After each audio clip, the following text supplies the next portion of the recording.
एक मिनिट थांबा आजोबा, गेम खेळते मी. मोना, अशी कशी ग तू? आम्ही तुझ्याशी बोलायला येऊन बसलोय, त्याचं तुला काही वाटत नाही? ईशा तिथे गेले, घरी नाही, याचंही तुला काही वाटत नाही? आजोबा प्लीज, गेम सुरू आहे ना माझा. जाऊ दे हो, तिला कसलंच काही वाटत नाही, काही बोलू नका. असं कसं? आपण निदान सांगायला नको का तिला?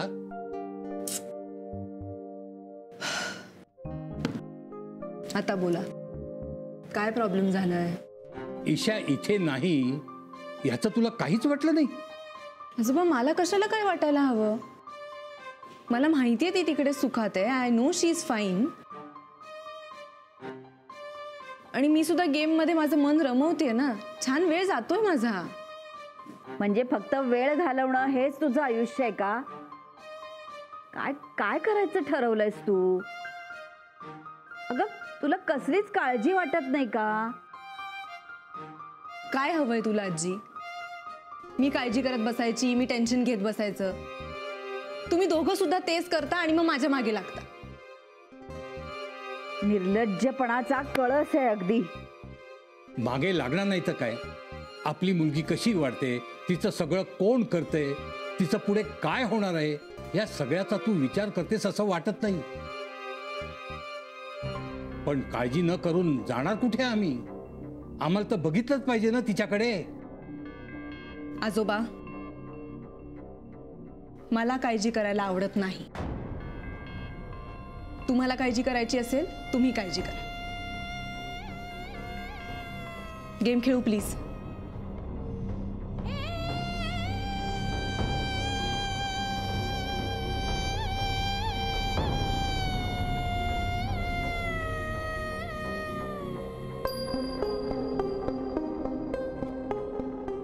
मोना, आधी मोबाईल बाजूला ठेव. आधी तो बाजूला ठेव म्हटलं ना मी. सुबा काय करताय तुम्ही? मोबाईल द्या मला परत. आजी, आजोबांनी मोबाईल घेतलाय माझा, सांग ना त्यांना. मला तुझ्याशी बोलायचंय, माझ्याकडे लक्ष दे. आजोबा आहे मी तुझा. आजोबा आपलं त्याविषयी बोलणं झालंय ना आधीच. मी विचारलेल्या प्रश्नाचं उत्तर मिळालेलं नाही मला. आपली मुलगी दुसरीकडे आहे याचा तुला आनंद होऊ तरी कसा शकतो? आजोबा मला माहिती आहे ती तिकडे आनंदात आहे म्हणून. आतापर्यंत सगळे दळवी तिच्या आजूबाजूला गोळा झाले असतील, तिची काळजी करत असतील, तिचे लाड करत असतील, आणि त्यातून तिचे बाबा आहेत ना तिच्या बरोबर. ते जर विक्रांत जर एवढ्या कौतुकाने घेऊन गेलाय तिला, तर मग मी कशाला वाईट वाटून घेऊ? धन्य आहे तुझी मोना. आजोबा ऍक्च्युली खरं तर ना मला तुम्हाला एक प्रश्न विचारायचा. तुम्ही जाऊन दिलत ना ईशाला? विक्रांत जेव्हा घेऊन गेला तिला तेव्हा तुम्हाला नाही वाईट वाटलं? आणि तुमच्या मते तुम्हीच खेळता ना तिच्याशी, सगळं तिचं करता मग?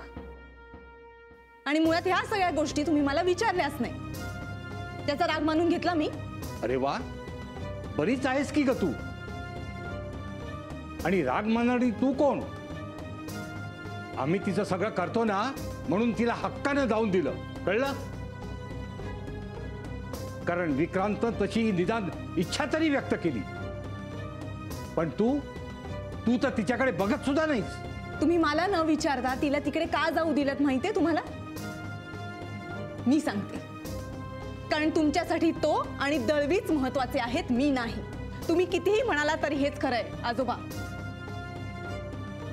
हो, मी देते डॉक्टरांना निरोप, तुम्ही नका करू काळजी. ठीक आहे सारिका. सारिका, कॉफी का नाही पाठवली लगेच?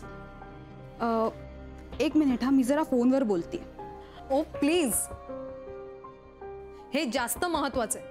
विक्रांत सर आत कॉफीसाठी थांबलेत. मी तुम्हाला फोन करते. आय नो, कॉफी तर सरांना मिळेलच. काय आहे ना की सरांचं रुटीन असंही आम्हाला माहिती आहे. म्हणजे ह्या अगोदर जेव्हा मानसी मॅम होत्या तेव्हा त्याही हेच काम न चुकता करायच्या. त्यामुळे ह्या कामाबद्दल मला माहिती आहे साक्षी. एक्सक्यूज मी, मला साक्षी मॅडम म्हणायचं.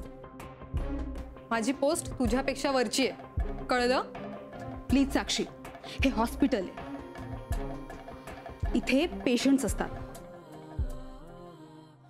त्यामुळे इथे शांतता पाळावी लागेल. सो तुझा आवाज आधी खाली ठेव. हो, दॅट्स ग्रेट. म्हणजे आता तू मला सूचना देणार तर? त्याचं काय आहे ना की जर का हा आवाज निर्मला मॅमच्या कानावर गेला ना तर त्या आज तुझ्या पहिल्याच दिवशी ना तुझ्या अगेन्स्ट ऍक्शन घेतील. सारिका, मी साक्षी, आज पहिला दिवस ना? हो, पण मी तशी वागणार नाहीये. मी बावळट नाहीये. मला काम पटकन शिकायची सवय आहे. दॅट्स गुड, पण एवढी घाई पण करू नकोस. काय, तू ज्या पोस्टवर आलीस ना तिथे आधी मानसी काम करत होती आणि त्या पोस्ट बद्दल आमच्या सगळ्यांच्या मनात एक आदर निर्माण झालाय. सो प्लीज जरा शांतपणे घे. आता मला इथे थांबायचंच नाहीये. मी फक्त माझं काम करत होते, पण बहुतेक तुम्हा सगळ्यांना माझा प्रॉब्लेम आहे वाटतं. सो बेटर मी निघते. ओ गॉड, काय समजते काय ही स्वतःला? सारिका, सगळ्याच मुली मानसीसारख्या नसतात. सो आपल्याला हिची सवय करून घ्यायला लागेल. हो सर, मला ना अशी ही मानसी मॅमची खूप आठवण येत होती आणि आता तर ना अजून जास्त यायला लागली आहे. सारिका, तू तुझ्या कामाला लाग, मी येतो.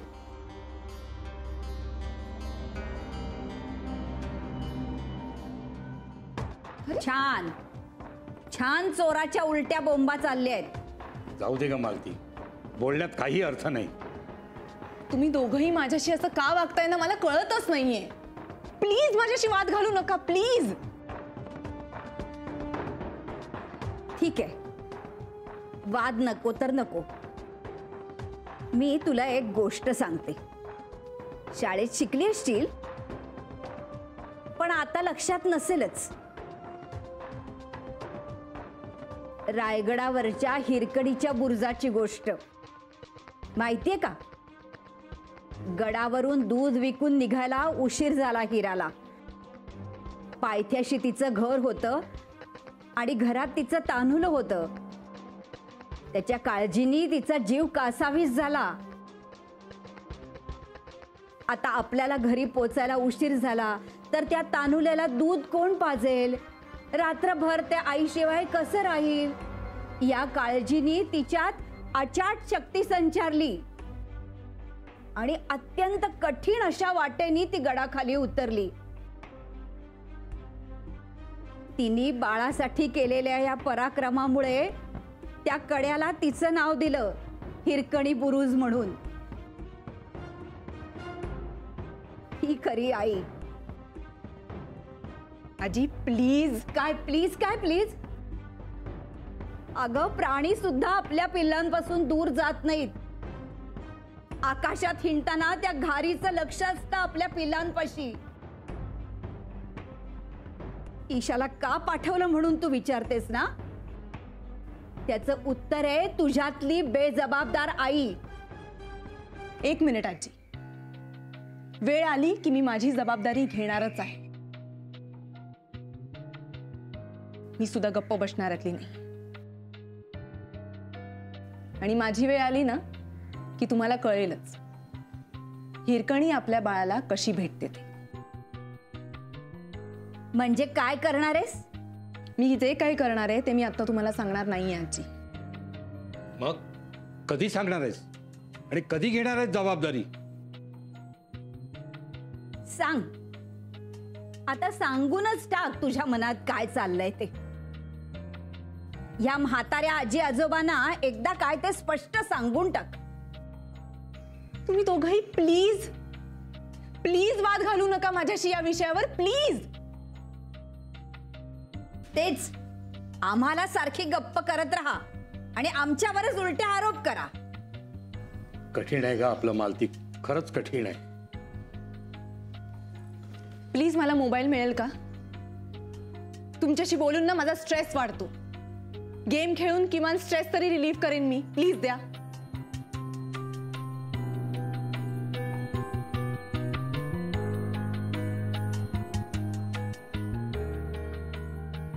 काय उपयोग झाला ती हिरकणीची गोष्ट सांगून. मावशी, एक मिनिट. हा,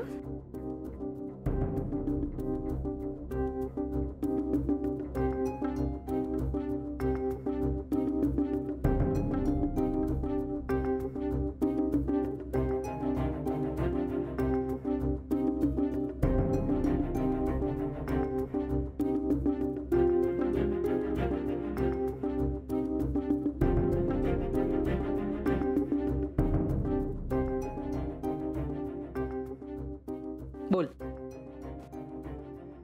मावशी, आय एम सॉरी, पण मला आता इथे काम करायला नाही जमणार. का?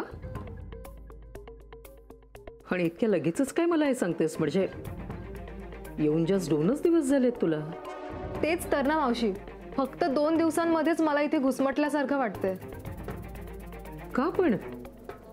खूप अपमान होतो इथे माझा. मी पण काहीतरी शिकूनच इथे आली आहे ना. माझी काम करण्याची, माझी विचार करण्याची एक स्पेसिफिक पद्धत आहे. पण इथे सगळे माझी तुलना त्या आधीच्या मुलीशी करतात. मानसिका कोणती. मग मला खूप त्रास होतो. इथे सगळेच जण मला सारखे शिकवत असतात. कम ऑन यार मावशी, मी पण एक वेल क्वालिफाईड आहे. युअर राईट साक्षी. काही नवीन गोष्टींची जुळवून घ्यायला थोडासा वेळ द्यावा लागतोच, नाही का? थोडी ॲडजस्टमेंट करावीच लागते प्रत्येकाला. मावशी, आई म्हणाली म्हणून मी इथे काम करायला तयार झाले. ती मला म्हणाली होती की तुला इथे खूप शिकायला मिळेल, एकदम रेप्युटेड हॉस्पिटल आहे. पण इथे तर फक्त अपमान करतात. आमच्या इथे असं आहे, आमच्या इथे तसं आहे, हेच सारखं सांगत बसतात. मला नाही आवडत इथे, आणि मला नाही वाटत मला इथे जमेल. मी जाते आज, मला नाही जमणार इथे यायला. साक्षी, ऐक माझं तू जरा. सॉरी मावशी, पण मला खरंच आता इथे काम करायला नाही जमणार. प्लीज.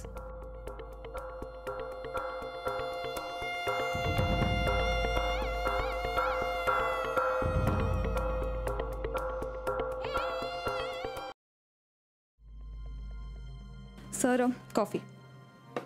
सारिका, तू कशाला कॉफी घेऊन आलीस? अगं म्हणजे तुला आधीच खूप कामं असतात आणि त्यात इतकी इमर्जन्सी नव्हते तू घेऊन यायला.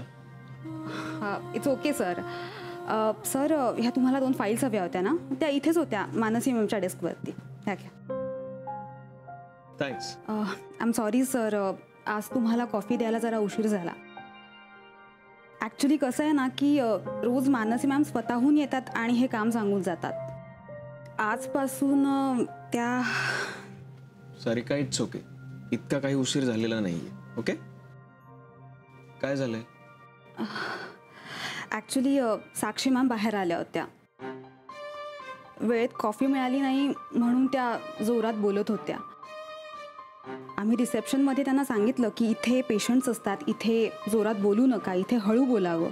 ओके, आता तू समजावलंयस ना, म्हणजे कळलं असेल तिला.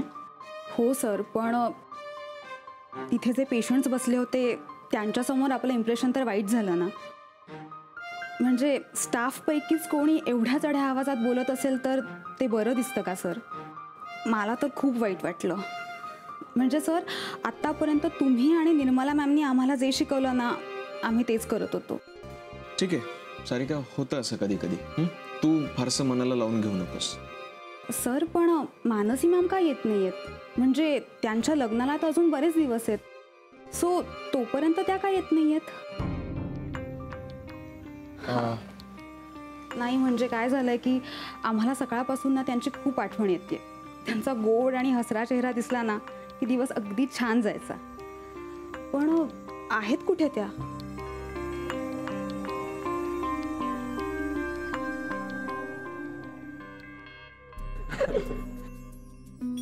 काय ग?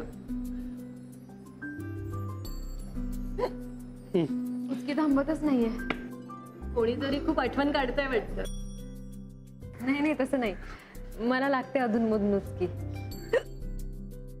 तू एक काम कर, थोडा वेळ श्वास रोखून धर.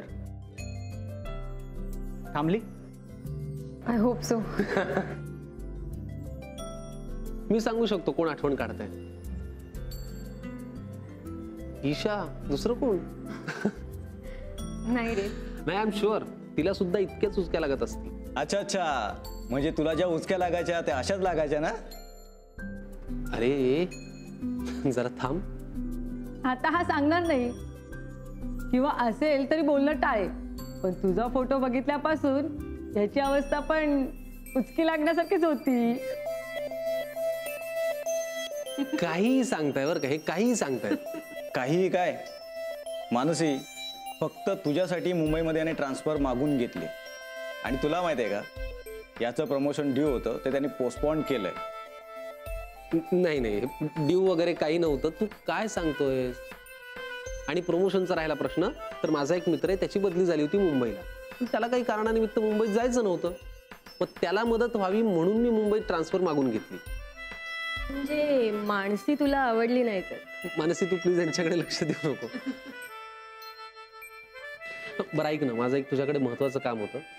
बोल ना. ऍक्च्युली गेले 2 दिवस हा विचार माझ्या मनात घोळतोय. मानसीनं मुंबईत हॉस्पिटलमध्ये जॉब करायची.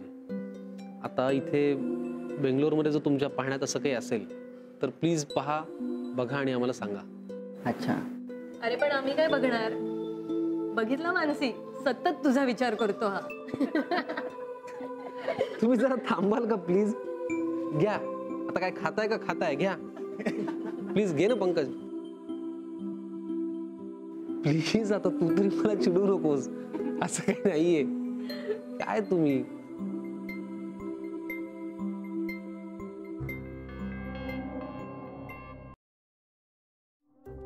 कमॉन सारिका, तू आता इथे सिनियर आहेस. निदान नवीन आलेल्या लोकांशी कसं बोलायचं हे आता मी तुला सांगायला हवं का? साक्षी आज गेलीच कशी परत? आज तिचा पहिलाच दिवस होता आणि ती नाराज होऊन गेली. काय इम्प्रेशन झालं असेल तिचं आपल्या या हॉस्पिटलबद्दल? काय सांगेल ती बाहेर सगळ्यांना जाऊन?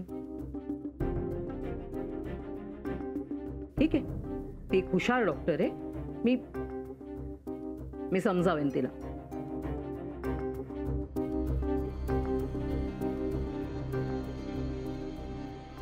हे स्टाफचे प्रॉब्लेम्स म्हणजे ना खरंच खूप एनर्जी आणि वेळ खातात.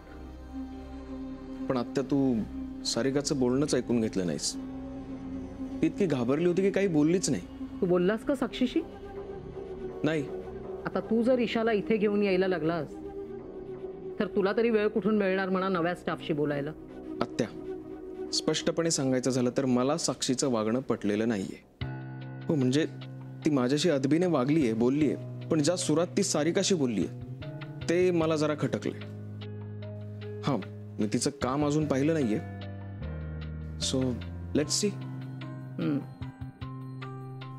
आणि ईशाबद्दल बोलायचं झालं तर तिला माझी गरज आहे म्हणून ती इथे आहे. आता अचानक कुठून हिला गरज निर्माण झाली रे तुझी? म्हणजे आतापर्यंत ती तुझ्या बरोबर नव्हती? नाही, कारण मानसी होती ना इतके दिवस, ती आता नाहीये. आणि ईशासाठी मी दिवसभर घरी तर बसू नाही शकत ना. इथे मी आहे, मी बिझी असेल तर कुणी ना कुणी तिच्याकडे लक्ष द्यायला आहे, म्हणून मी तिला इथे घेऊन आलोय. ले ले इशू, तू कुठे आलीयस? हसून दाखव जरा, निर्मलाजीला हसून दाखव प्लीज. विक्रांत, आता आणखीन हे असं किती दिवस वागणार आहेस तू? आत्या, मला माहितीये हे तुला आवडलं नाहीये, पण माझा नाईलाज आहे.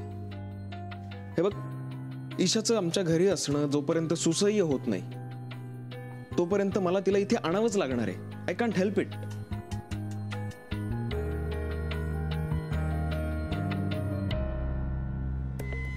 अर्जंट आहे म्हणत होता ना? Anything serious? हो, मला विचारायचं होतं की माझी मुलगी समजा माझ्यापासून 24 तासांपेक्षा जास्त लांब राहिली तर? कुठे आहे ईशा? तुमची मुलगी कुठे आहे? मी तुम्हाला समजावून सांगते. माझ्या मुलीला माझ्या परवानगीशिवाय कुठेतरी घेऊन गेले आणि त्या गोष्टीला 24 तासांपेक्षा जास्त झाले. सो मला असं विचारायचं आहे की या गोष्टीचा मी बोबाटा करू शकते का? आणि समजा मी बोबाटा केला तर मी अडकणार नाही ना? म्हणजे नक्की काय म्हणायचंय तुम्हाला? मला संधीची वाट बघायला आवडते आणि ती मिळाली की वाट लावायला आवडते आणि ती संधी आता मला मिळाली.